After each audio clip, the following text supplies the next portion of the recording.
ஆத்ம ஞானத்துக்கு முக்கியத்துவம் கொடுக்கறதில்லை. இந்த இடத்துல கரெக்டாக சொல்கிறார். நான் கொஞ்சம் அட்வான்ஸாக போய் சொல்கிறார். நம்ம ஞானத்துக்கு முக்கியத்துவம் கொடுக்குறோம் இல்லைன்னு சொல்லிட்டு இருக்கோம். இந்த இடத்துல பகவான் எப்படி முடிக்கிறாரு? நிதித்தியாசனத்துக்கு முக்கியத்துவம் கொடு. ஞானத்தில் மட்டும் பூர்ணம் இல்லை, ஞான நிஷ்டையில் பூர்ணம். அதே என்னுடைய இந்த சாரம் தான். ஆனால் எல்லா தபஸும் அப்போ செய்ய வேணாம். உடனே எல்லா தபஸும் செய்து ஞானத்தை செய்து சாஸ்திர சிரவண மனங்கிற தவசையும் செய்து நீ இறுதியில் அதை பற்றி நிதித்தியாசனத்தில் நீ ஈடுபட வேண்டும்.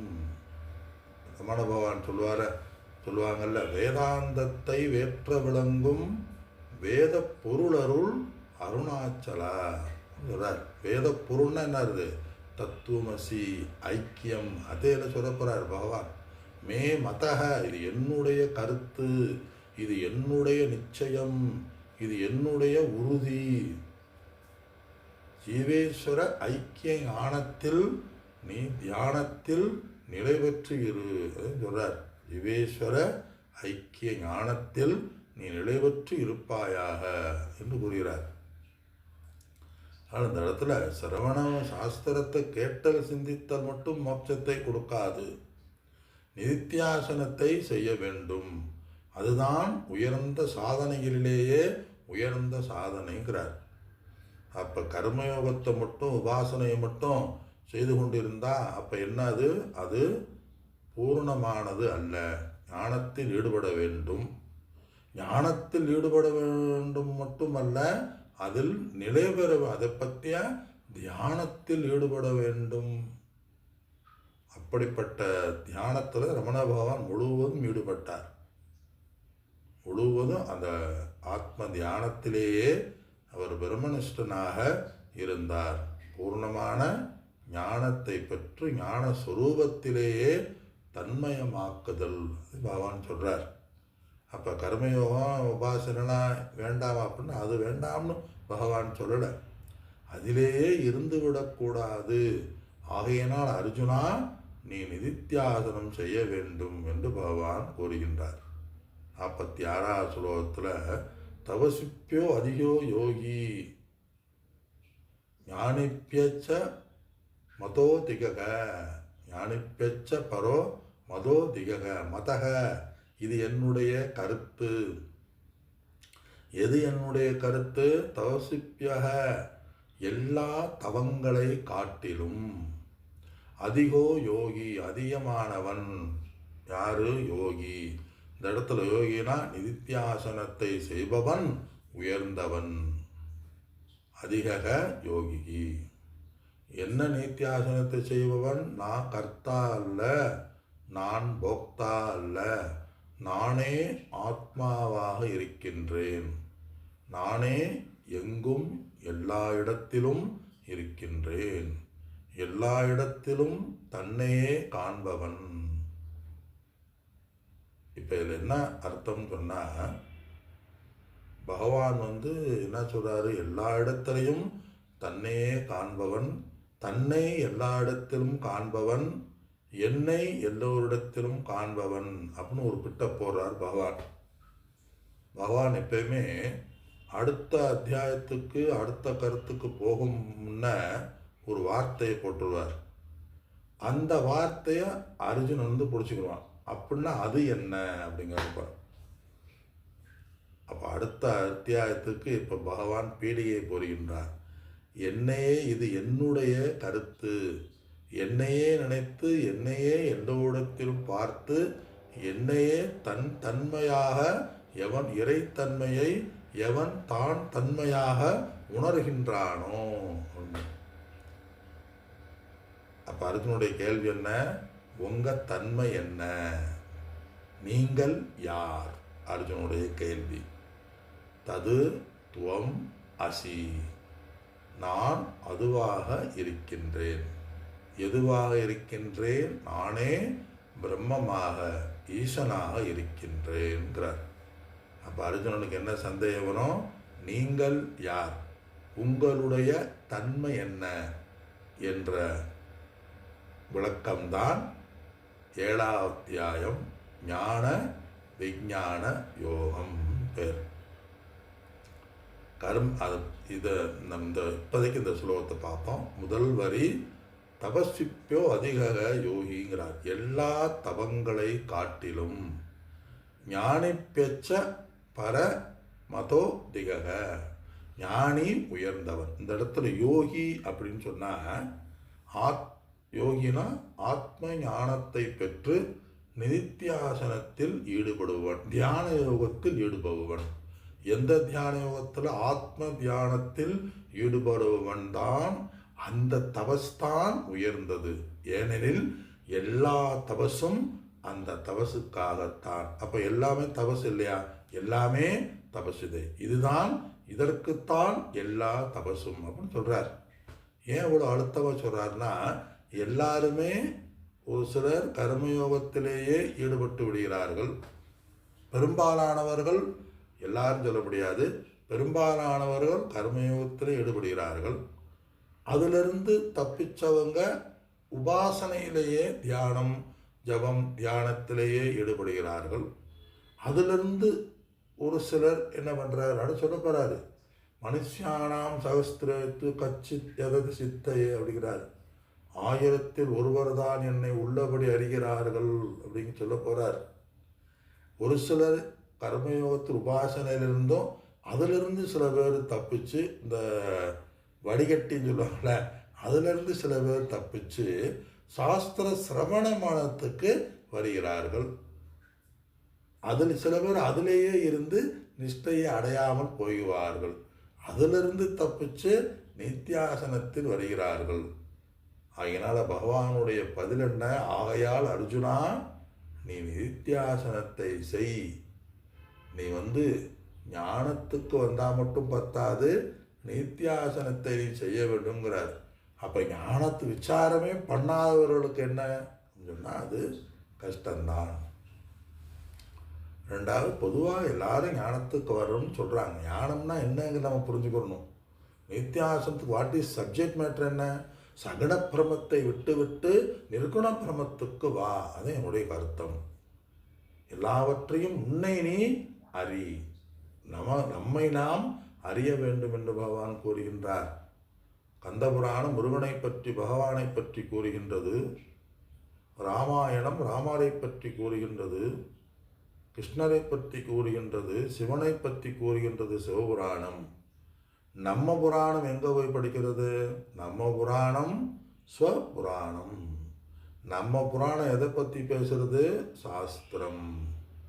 நம்மை பற்றிய ஞானத்தை நாம் அடைய வேண்டும். சாஸ்திரம் ஞானம்ங்கிறது என்ன சப்ஜெக்டு?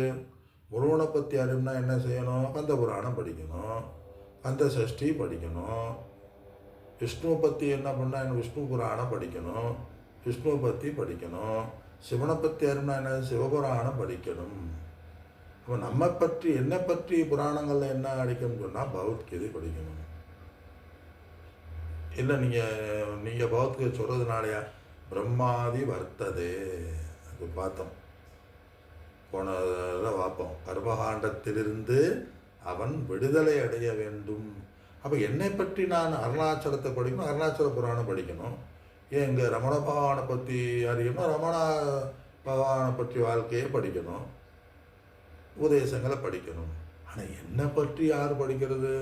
அது ஒரு ஓங்காரசாமி சொல்லுவார், காக்க காக்க கனகவேல் காக்க. காக்க காக்க எத்தனை வருஷமே அவர் முருகன் காப்பார்? 50 வருஷம் 40 வருஷமாக அவர் காப்பார். ஆனால் என்னை பற்றிய கீதை முதல் நூல்களை குருமுகமாக கேட்க வேண்டும். எப்படி நீங்கள் சொல்லுங்க? கர்மிப்பே அதிகோ யோகி. கர்மம் கர்மிகளை காட்டிலும், கர்ம யோகத்தில் ஈடுபடுபவர்களை, உபாசனையில் ஈடுபடுபவர்களை காட்டிலும் எவன் சிறந்தவன்? யோகிகி. பலபடிக்கு யோகி யூஸ் பண்ணுறார். தஸ்மாத் யோகி பவ அர்ஜுன். ஆகையினால அர்ஜுனா, நீ நித்தியாசனத்தை செய்ய வேண்டும் என்று கூறுகின்றார். மீதியை நாம் அடுத்த வகுப்பில் சந்திப்போம். அனைவருக்கும் என்னோட நமஸ்காரங்கள். ராமானந்த மகாராஜுக்கு நமஸ்காரம். ஹரிவோம்.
I'm not I'm not too. போதும் நம்ம உண்மையை சொல்கிறோம் நம்ம எழுதிட்டோம் சொன்னால் அவர் பண்ணிட்டு காக்கத்தான் இருக்கு இது American too. வேறு யார் பண்ணுவார் டாக்டர் அது யாரும் என்ன பண்ணி தூமா அவர் சொல்கிறா வர முடியாது போக முடியாது வேறு ஆள் இருக்கா தெரியாது நம்ம பார்க்கலாம் பேசி Auto, new rotation. Auto, yeah. இது இங்கே போட்டது இதுக்கு பிரதோஷம் ஆமாம் பாபா எவ்வளோ promotion very promotion very nice நல்லா நல்ல ஐடியா தான் நமக்கு ஒன்றுமே தெரியாது அது என்ன வருது அம்மா வருது ஆமாம் right you take care of it. Yes,